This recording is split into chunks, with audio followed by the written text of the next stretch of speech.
So there is one thing that I love my job for, and that is the fact that I am often front row looking at all the biggest do's and don'ts of parenting.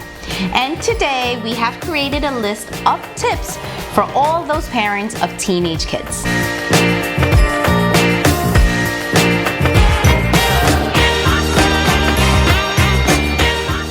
Hi guys, welcome back to Mommies of Jen. I'm Samantha.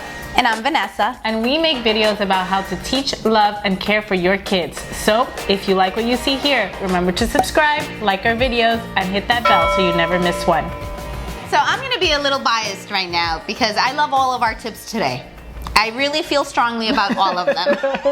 We're our biggest fans! No. My tip, number one, I see it consistently day in and day out. I just don't know who the authority figure is at home. Is it the teenage kid or is it the parents? I have a big problem with that. I'm sorry, I have to say it. If you are the provider in the household, you have final say. Teenage kids cannot get away with doing what they want. You cannot give up that battle. I'm sorry if I'm yelling at you. I'm sorry if I'm being a teacher at the moment, but it is true. And I know kids push the limits because as a high school teacher, kids want to push the limits with me, and I have to put my foot down too as a teacher. So parents, please do not forget who wears the pants in this family. It is you and only you, and you have final say. So tip number 2 is to be involved in your child's education. Just because they are in double digits now, their age is double digits, doesn't mean that they need your support. So in middle school, that means we still expect you to come for parent-teacher conference. We still would really love to hear from you and talk to you and have conversations with you. And for the high school, at the bare minimum, please check on the parent portal. Your school, I'm sure of it, or at least very certain, I'm pretty sure that they have some kind of online communication with parents. This is a digital age, so please be on top of that. Know how your child is doing in school, because if it's the end of the marking period and you're getting a phone call from your child's teacher and your child is failing, it should not come to a surprise. It shouldn't be a surprise. No. So please be involved. They still need you. So along the lines of parent portal, our tip number 3 is to communicate to the school. Yep. So at the middle school level and at the high school level, it's a little harder because you have to reach out to multiple teachers. So the best way to reach out to the school is by reaching out to their counselor. And this is particularly very important. If there is a divorce going on at home, if there is a terminal illness of a parent or of a grandparent or of a sibling, we see this a lot, or if there is anything that is life-changing, you want to communicate that to the school. As teachers, we have very high expectations in our classrooms and we hold our kids to high standards.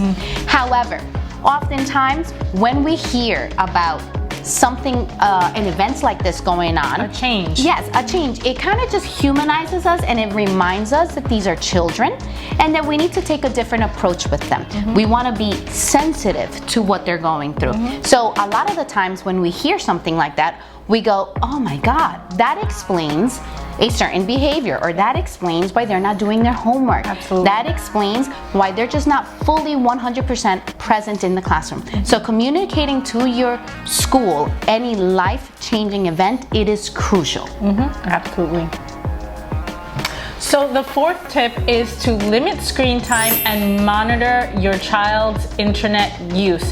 That means knowing what they're doing on their social media. That means knowing what they're watching on YouTube. That means creating safe boundaries around technology in your household, because there are a lot of things and a lot of dangerous situations that kids can get into just through their cell phone. So make sure that you create healthy and safe conditions for your child to enjoy screens that you have at home. Yep, and if I may add, there should be a cutoff time.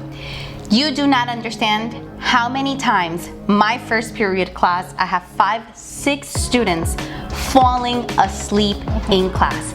And every time I ask them, I come over and I have a conversation with them, like, wow, you're so tired today, what's going on? Oh, I was on my phone till 3, 4 o'clock in the morning. Oh, I was watching Netflix till 3 o'clock, 4 o'clock in the morning. There has to be a boundary. There has to be a cutoff time. Absolutely. Again, this goes back to being the parent. You have the ultimate say. You're the one who pays for that cell phone. Take it away at a certain time. That's just our tip. Yeah. The next tip is to know your child's friends. Get to know your friends, make them part of the family if you can, invite them over to dinner. It's the best way to, one, make sure that they are building healthy relationships. To eavesdrop. To eavesdrop on what's going on in their lives, to, be nosy and be nosy, really, because it is really, really essential, especially at this age where they are less likely to share things with you. It is crucial that you open lines of communication, open lines of you being nosy as much as you can, so that you know what is going on in your child's life. Our next tip is to keep your teenager busy. Keeping them busy means keeping them out of trouble. When they have too much time on their hands, they're more prone to get into trouble because they're bored. So you want to keep them busy. How do you keep them busy? Either with extracurricular activities, with volunteer opportunities, Help around the house, and chores, responsibilities. Any of that. But you want to make sure that they are always busy so that they stay out of trouble.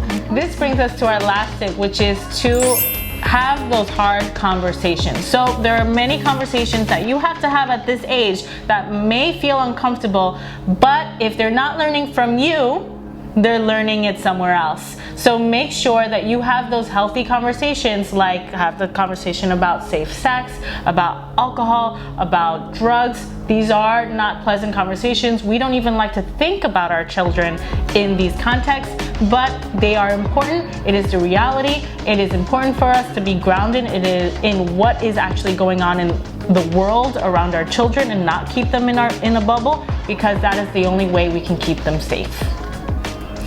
Alright guys, so there you have it. I think this is one of my favorite videos of all. Again, the reason being is because we see these things day in and day out. So I have learned a whole lot of things just by being in the classroom and by observing. So these are my own tips for myself as my kids get older and they become teenagers. We want to hear from you. What are some of your favorite tips from today's videos, or what are some things you do to keep your teenagers safe and happy? Comment below. Let us know in the comments, and don't forget to give us a thumbs up and hit that subscribe button so you can see us here next time. Bye. Bye.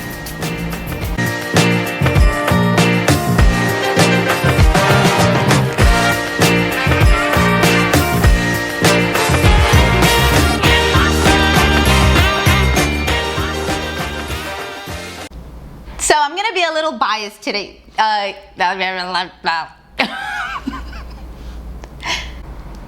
So what was tip number 2? I don't remember. I even got a headache saying that.